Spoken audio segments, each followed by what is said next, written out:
পিতা মাতার আমল সন্তানের উপরে আসর করে, শুধু সন্তান না, পরবর্তী জেনারেশনের উপরে আসর করে।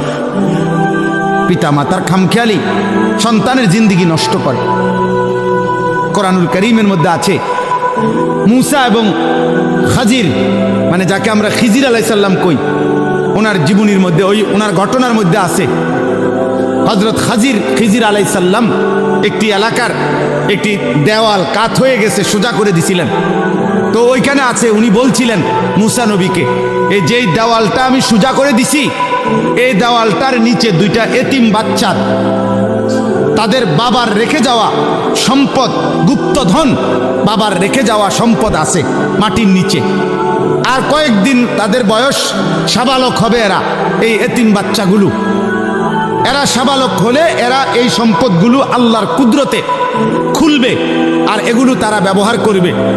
এখন এই ওয়ালটা যদি এটার উপরে পড়ে যায়, তাইলে এর উপরে মাটি জমে গেলে এই বা এতিম বাচ্চা দুইটার জন্য এই সম্পদটা উঠাইতে কষ্ট হবে।